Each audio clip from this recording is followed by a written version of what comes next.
اس واقعے میں ہم سب کے آج کے زمانے کے لیے بڑی نصیحت ہے, بہت بڑی نصیحت ہے. جب آپ چاہتے ہیں کہ آپ کی فکر آخرت ویسی بن جائے تو انشاءاللہ اس واقعے کو غور سے سن لیں.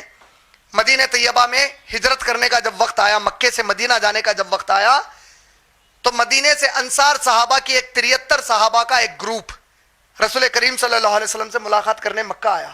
73 انصار صحابہ آئے تاکہ نبی کریم صلی اللہ علیہ وسلم سے پوچھ لیں کہ اے اللہ کے رسول آپ آ رہے ہیں, وہاں پر بتائیے ہم آپ کے لیے کیا کیا انتظامات کریں. تو جب اللہ کے نبی صلی اللہ علیہ وسلم ان 73 انصار صحابہ سے ملنے کے لیے ایک مقام پر پہنچے تو نبی صلی اللہ علیہ وسلم کے ساتھ ان کے چچا عباس رضی اللہ تعالیٰ عنہ موجود تھے, جس کے بیٹے عبداللہ ابن عباس ہیں. عباس رضی اللہ تعالیٰ عنہ ابھی ایمان نہیں لائے تھے جس وقت وہاں پر پہنچے.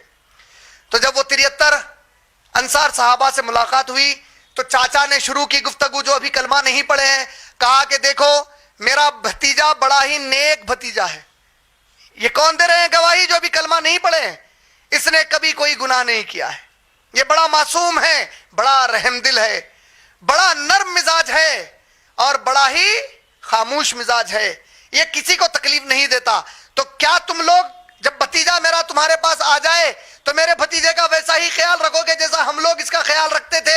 اس نے ماں اور باپ کی محبت بچپن سے کبھی نہیں دیکھی ہے, تو ہم نے ہماری طرف سے پوری محبت, کیا تم لوگ محبت کرو گے؟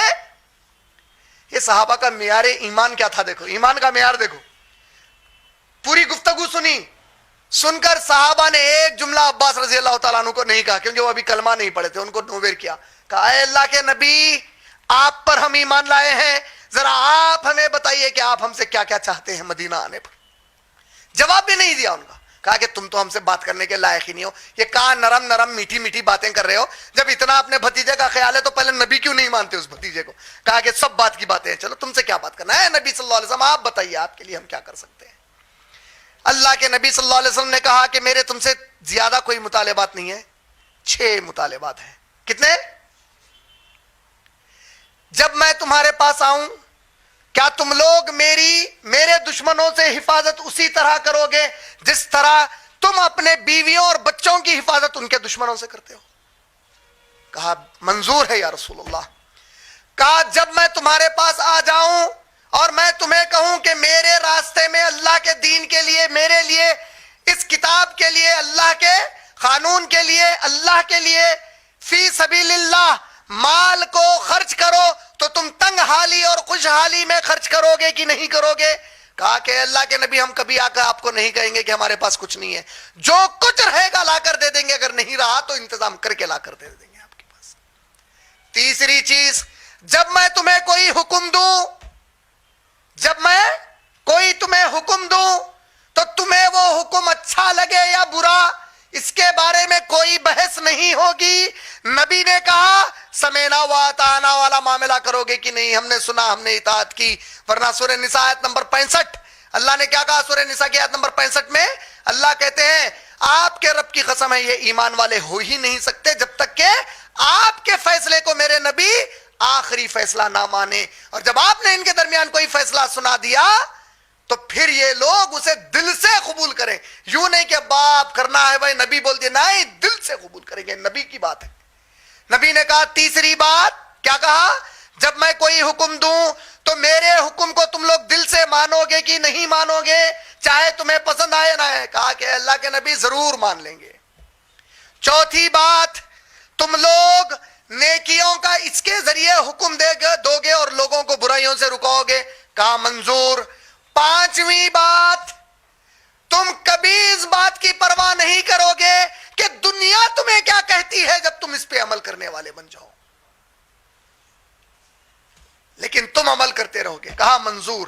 چھٹی بات, اگر ساری دنیا تمہارے خلاف جمع ہو جائے, صرف اس لیے, ساری دنیا کہہ رہا ہوں میرے پیارے بھائیوں اور میری بہنوں غور سے سنو, آپ لوگ کئی بار آ کر کہتے ہیں آج ہماری ماں نے ہم کو روک دیا, باپ نے روکا, بھائی نے روکا, ماموں نے روکا, چچا نے روکا. نبی کہہ رہے ہیں ساری دنیا تمہارے خلاف آ جائے لیکن اگر تمہیں یہ حق سمجھ میں آ گیا ہے تو کیا تم لوگ اس کے لیے جم جاؤ گے اور ان کا مقابلہ کرو گے کہ نہیں کرو گے؟ کہا کریں گے یا رسول اللہ, بس میری اتنی ہی شرائط ہے. وہاں سے ایک صحابی اٹھے جس کا نام تھا خابر ابن مالک رضی اللہ تعالیٰ عنہ, بولے اے اللہ کے نبی کیا اتنی ہی 6 شرائط ہیں؟ کیا ہے آپ کی 6 شرائط؟ آپ کی حفاظت کریں، سب سے زیادہ آپ کو مانے اور آپ کی حفاظت منظور، آپ پر خرچہ کریں، چاہے ہم مال والے ہوں یا غریب ہوں، جب آپ کو ضرورت پڑ جائے دے دیں، آپ جو کہیں اس کو مان لیں، چاہے سمجھ میں آئے یا نہ آئے، آپ کی بات آ گئی مان لیں۔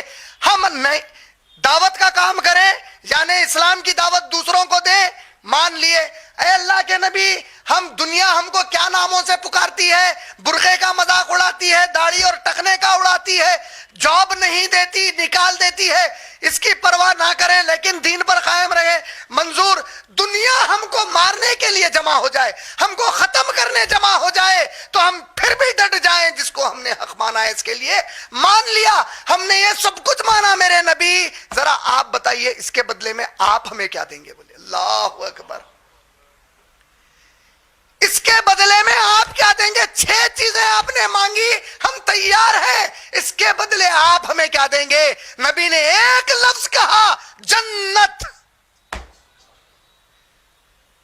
خابر بن مالک رضی اللہ تعالیٰ عنہ ایک دیوار کے کٹگرے پر بیٹھے تھے، اٹھ کر جمپ مار کر اٹھے اپنی جگہ سے، اٹھ کر کہے رب البے رب البے رب البے، کیا سودا کیا ہے، کیا سودا کیا ہے، کیا سودا کیا ہے؟ 6 کاموں کے لیے جنت جیسی چیز اور جہنم سے ہمیشہ کی دوری بولے۔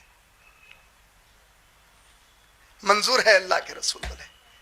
کیا خیال ہے آپ لوگ بھی وعدہ کریں گے نا اس رمضان میں انشاءاللہ؟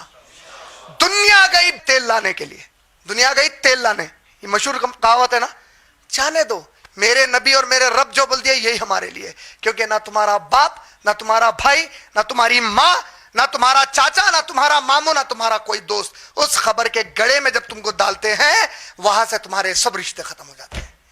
وہ رشتہ جو تم نے آخرت کے لیے اپنے رب سے بنا کر رکھا وہی ایک رشتہ تم کو کام آنے والا ہے، اور اس فکر آخرت کو اگر اپنے دلوں میں اتارنا ہے تو اس کتاب کو اسی طرح پکڑ لو، سینوں سے لگا لو، سینہ کٹ جائے لیکن اس کے ایک ورق پر ایک کسی کافر کا ہاتھ نہ پڑے، کسی نافرمان مسلمان کا اس پر ہاتھ نہ پڑے، چاہے جان اس سینے سے نکل جائے، اس سے محبت کرنے والے بن جاؤ۔